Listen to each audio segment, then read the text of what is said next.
What's up, everybody? It's Dan the Lost Boy here, aka Dan the NFT Boy, on the Project LB52 Podcast, and I'm joined by none other than my good friend Brandon Miller. What's up, Brandon? What's going on, everybody? Nice to see you, Dan. Heck yeah, we're just mobbing out today, and we're just gonna kind of, hang out, talk a little bit about what Brandon's doing in terms of involvement with the project artistically, and just kind of give you guys a little bit more backstory on how me and Brandon know each other and stuff like that, just to get everyone familiar. Everyone wants to be friends and fam. So let's get into it. Maybe we'll start, Brandon, with just again, really relaxed, really kind of laid back, kind of just take us through a little bit of your artistic history. Maybe we'll start there of just how long you've been doing art, and maybe more specifically digital or graphic stuff. Yeah, of course. So been into art as long as I can remember.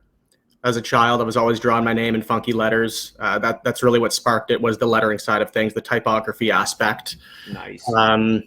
Came down to Kitchener, which is where I went to school. I really took an interest in the mural aspect. There's a big mural art scene around here. Living downtown in the downtown core, I got in with the right crowd of muralists, nice. Freelance muralists, by the name of the Firm Murals here in Kitchener. One of my best friends down here, Paul, is the owner of that. So he really took me under his wing. I flourished there, actually putting paint on walls, getting paid for that, loving that. Through Paul, actually, the same guy who got me into the murals, he introduced me to the digital art side of things. It was right when the iPads and the Apple Pencils and everything were all the rage. He got one, and I remember going over there, and just this is next level. This is what I want to do. From there, again, stuck with the lettering for quite a bit, but I ventured out. He was into realism. Through that, I ventured out into a little bit more cartoonish and a little bit more realism than I was used to. And that's where I'm at right now. Just really trying to hone my skills, find a lane in the digital art community, if you will. No, absolutely, man. And I think there's a lot of lanes, and the beauty about digital art is you can kind of create your own. But it's cool, I think, especially this day and age, to start physically like you did, on, like you say, physical paint to walls and things like that, and just that tactile art, and then transitioning to digital, because I think all too often a lot of younger generations, all they know is digital and maybe not as much tactile. So it's super cool transition of things. And then maybe we'll riff off of that of just how do me and you know each other? It's been a long minute. So it really has. Yeah. Well, I'll tell you what I remember. I think I've mentioned this before, but it was grade 7, Miss Bennett's class, good old Strathroy. Let's go. What's up? I remember this kid came in, Dan came in wearing a band tee and probably Aerosmith or something along those lines. Who knows? AC/DC. Let's go. AC/DC. There we go. And his hair was just out to here. It was a white boy fro. It was hilarious. And I just remember he was sitting right in front of me, and I knew this guy had an energy that was unmatched. So, dude, that's vibes. And honestly, that is pretty true to what I remember. I just, again, maybe people that don't know, we're both from small town Strathroy, and there's only a handful of kind of public schools or elementary schools there.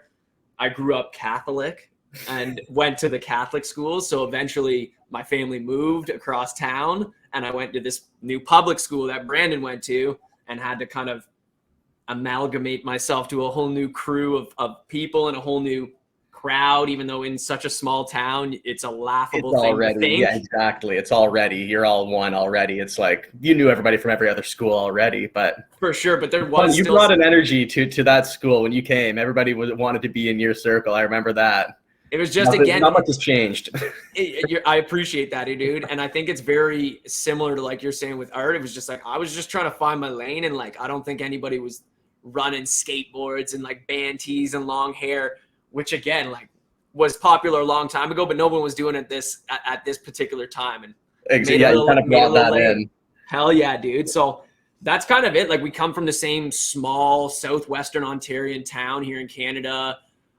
We know a lot of the same lifestyle, hockey town, farm town, that type of stuff, and not always where you might suspect to find artists or creatives or people that are looking to do groundbreaking things in that area. It's more somewhere you're going to find someone aspiring to be in the NHL or absolutely. We do have quite a few from there, so that is more the lane. So absolutely, and that's all love, man. I can get down with hockey, but just kind of circling back to us being friends is just kind of been a long time, 10 years plus probably now that we're getting old as we are.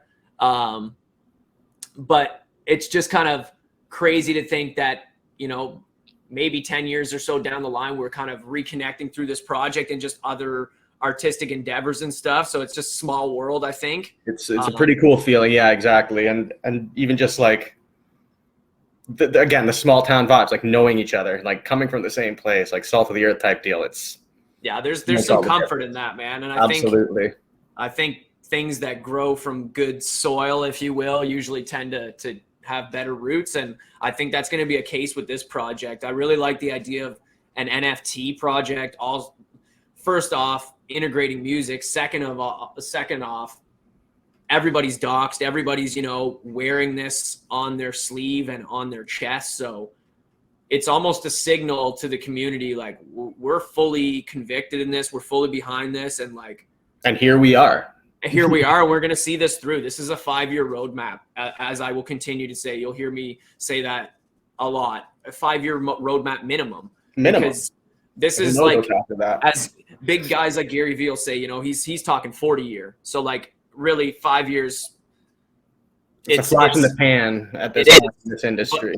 But I think at the same time, I want to be realistic, and 5 years coming from this space is actually a massive chunk, because usually nothing's promised and everybody's completely anon. So we're showing our faces, our mean mugs, and we're giving a little bit of the personality. So let's continue. I think that's going to be super beneficial in the long run, like you said. I agree, man. And again, I'm glad to bring in. That's another aspect of this is we not careful, but you got to consider the people you are bringing in, because they are doxed.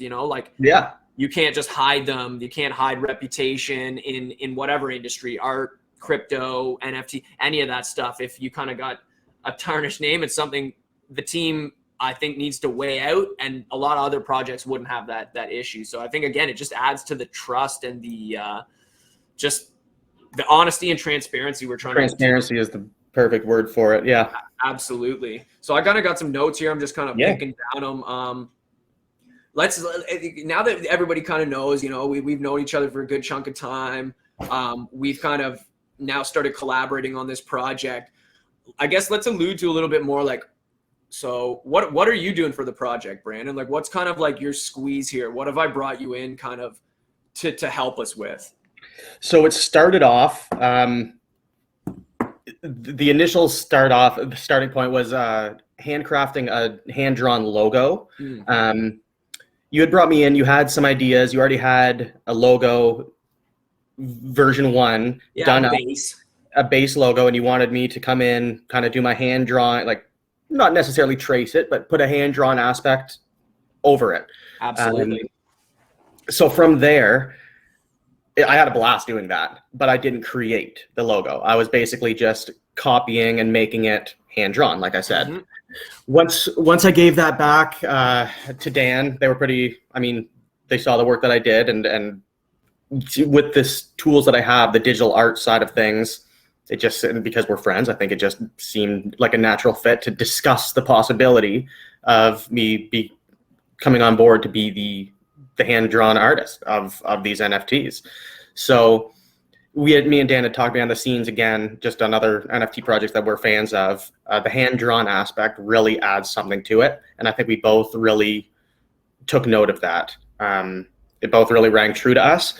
So that being said, we took the logo, the first iteration of that logo, kind of discussed it back and forth. It really wasn't the right fit. We came to the conclusion it just wasn't the right fit. It was more of a cookie cutter. We wanted to personalize these characters that we were doing. So that being said, Dan brought me on board to kind of do it. We went to each other's houses because we really needed to come to a cohesive idea. So I went over to Dan's house for a few days. It was a little workshop. We kind of started with the head shape that we liked. So a monkey head shape. What does that look like? How's that going to work out? as a kid, I used to draw like just little monkeys here and there. So in my head, they have it's bigger down here, smaller up top. So kind of started there. It started there, exactly. Just from circles, base drawings, it got a head.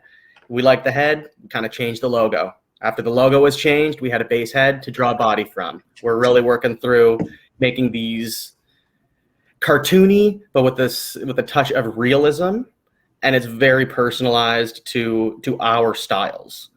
Absolutely. It's curated to what we see space monkeys as, what we see monkeys as. You got it, man.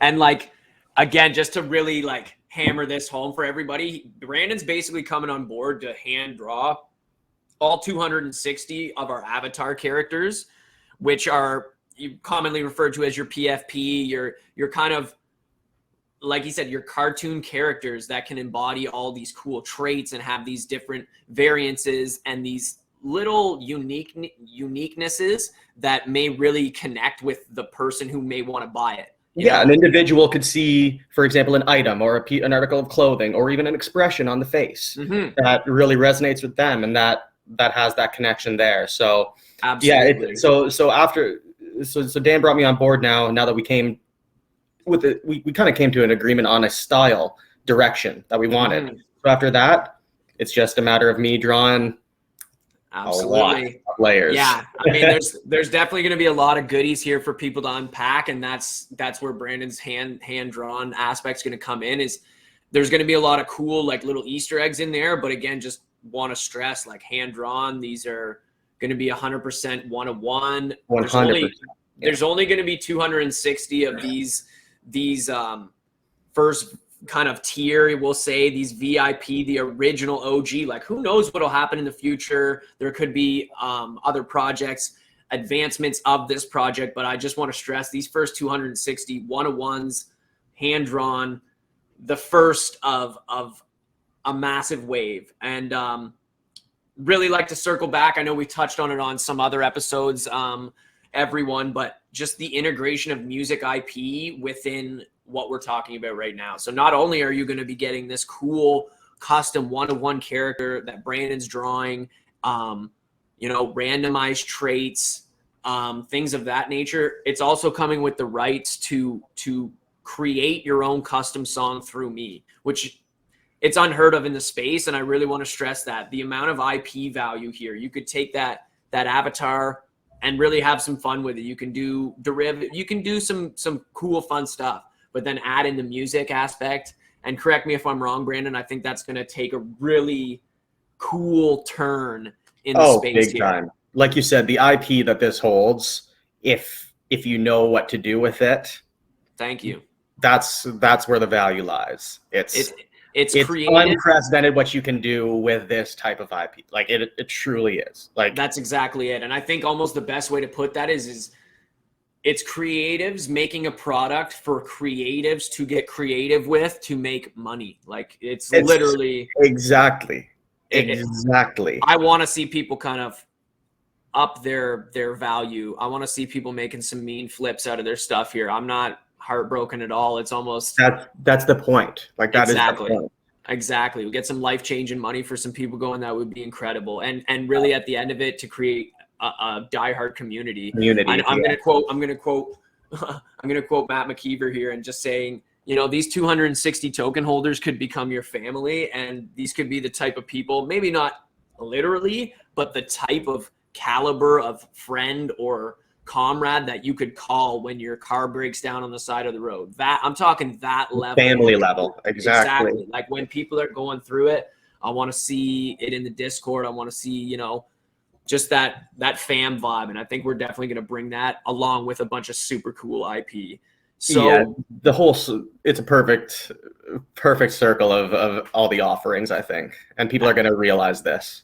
Absolutely. And I think, again, you can attest to this, Brandon, within the last week or so of getting on the team. Like, we got a really passionate group of people here that are as a whole, really looking to disrupt the NFT space, but just the digital space as a whole. And I think we're going to do that, again, based off of the level of passion that Brandon brings and that we already possess in the team with some of our CPAs, with our creative leadership, with some of the media teams we're working with. It's there's just a lot of creative passion here, and I'm excited to see where it leads.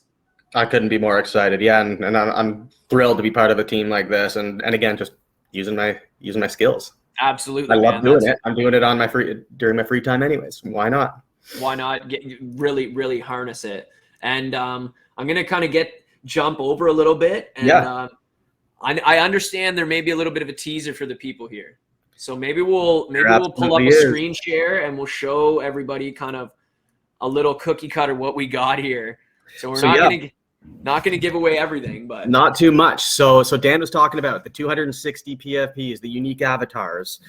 We've come up with a body type. We wanted to showcase an upper body, basically going from the waist up. Want to have room for a head, which obviously we're not going to put in here yet. We're just giving you a sneak preview. Wanted to leave room for a head, as well as any accessories that may go on a head, aka hats. So absolutely, as you can see here, it's a pretty cartoony vibe, but also has a sense of realism, which we both wanted to bring in.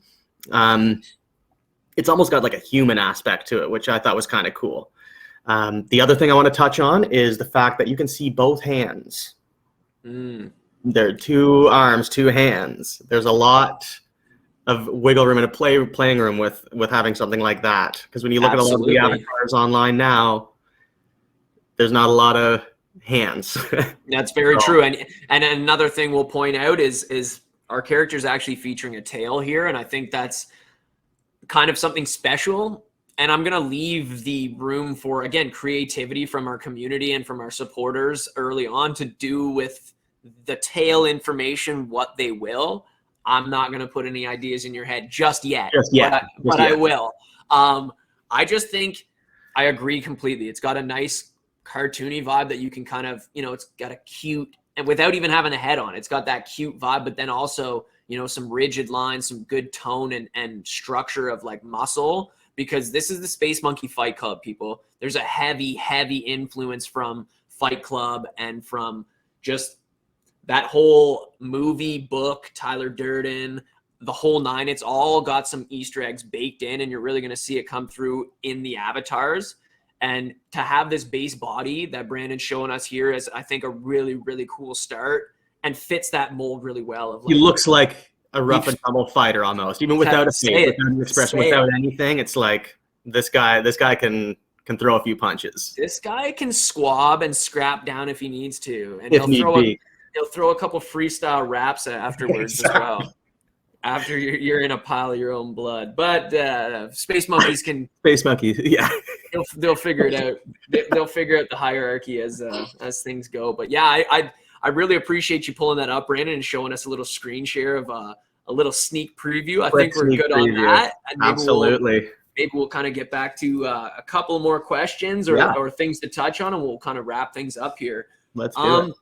Maybe the last thing I'll question I'll ask is like, what are you most excited about with the project? Maybe specifically. Yeah, of course. I'm excited. I'm going to answer this in 2 tiers. So yeah, I'm excited to see them minted. I'm excited to see them online. I'm excited to see them available for purchase. I'm excited to see them on a site like OpenSea. Like, you can search up this project and you'll be able to see all 260 of my drawings. It's like, I did that. Yeah. I touched every single one of these. That in itself is just going to be an incredible feeling, just to see that already with the logo that I've created, seeing that even just a profile picture change. It's like, it hits. It's like, I did that. Absolutely. So it's tangible. So that's the first step. I'm very hopeful that this is going to take off, and I'm going to just come across a profile picture of somebody who has like their Twitter with one of these. I'm just excited to see where this could go. Like, just somebody in the community, just out of nowhere, just, oh, look at that. Because you see Bored Apes everywhere. Like, this could be the next. I'm excited to see my art out there in this community. That's a great answer. And I think there's something even more special. I'll let you get to your second portion of the answer, but there's something really special. That was the second portion, is when people actually like take it and use it. Let's go. Yeah. And then to just expand on that is just like, some of these projects have 10,000 characters. And as much as I know that's a good thing because it gives more adoptability, more people can jump in. But if you were to have a situation like you just described, you know, perusing through Twitter, you're scrolling along and you see one of these, that fucking means something because of the rarity odds. alone. Yeah, the odds, it's an elite group, but this is going to be a very exclusive VIP group. And I'm excited to really see how people embrace that and kind of utilize it. Yeah, exactly. But that was what I'm very excited. Just to have them on and available, just see my work online in a space like this. But then to see what people do afterwards is going to be so exciting. It's a two-edged sword, right? Like absolutely, it's all in the same breath, and I think I'm just as excited for the same thing. And I don't think you could have answered that any better because whatever answers your answers is the right answer. So hell yeah. Oh hell yeah. One last question. Yeah. And that question is going to be when moon? Brandon, when moon? When moon? Now. When we drop. I shouldn't say now, but when we drop, that's when fucking moon. I like that answer. I didn't even have to answer that. It's just an absolute fact. It's a fact of life. All right. Well, maybe we'll get to some calls to action here. So if everybody's vibing the podcast, if everyone's enjoying what they're hearing, you're amped for the project to drop, I really want to hear from you guys. Join the conversation. Jump into the Project LB52 Discord chat and let me hear from you. It's going off. It really is. Brandon just jumped in. I mean, it's now really going off because Brandon's in there. Who knows? We could even get into some like drawing sessions live on Discord. We're definitely planning some giveaways of NFTs. There's just going to be a lot of community going on in there, whether you're a token holder or not. Definitely a boost if you are. But I want to hear from everybody. So jump into the Discord. Get involved. Yeah, absolutely. My link to that Discord is in all of the bios at Project LB52 on Twitter and Instagram, at Dan the Lost Boy on Twitter and Instagram. And I don't know if you have any active socials going, Brandon. Is there anywhere we could follow along? And I'm curating some. I'm trying to rebrand. So at this point, I'm not going to be giving anything out. I'm hoping by the launch of said project, I'll have something perfect out. But yeah, that's perfect. And honestly, that even gives more reason for them to jump in the Discord because you can't find Brandon anywhere else. So you better get. I'm basically a ghost at this point. So I like that. So check all those links in the bios on social media. There'll be an invite link in there, and we'd really appreciate if you share that invite link around. Again, everyone is welcome. We're really trying to just get a creative community going. Thanks for joining on another episode. I don't know what else to say. Thank you guys. I'm grateful for everybody that shows up and listens and watches if you're on the YouTube side of things. And a definite thank you to Brandon for A, being a part of the project, and B, for taking some time and doing this little podcast episode with me here today. Absolutely. And I want to thank you as well and the team too for having me and involving me. I'm just super excited to see where this goes. Hell yeah, man. Likewise. So on that note, everybody, look forward to the next one, having you guys back here with me. Look forward to hearing and seeing you guys in the Discord. And until then, make sure you check my Twitter every Friday, which is today. I don't know what day you're seeing this, but new promo song. Jump over to the Twitter, check it out. Until next time, peace, everybody. Later, everybody.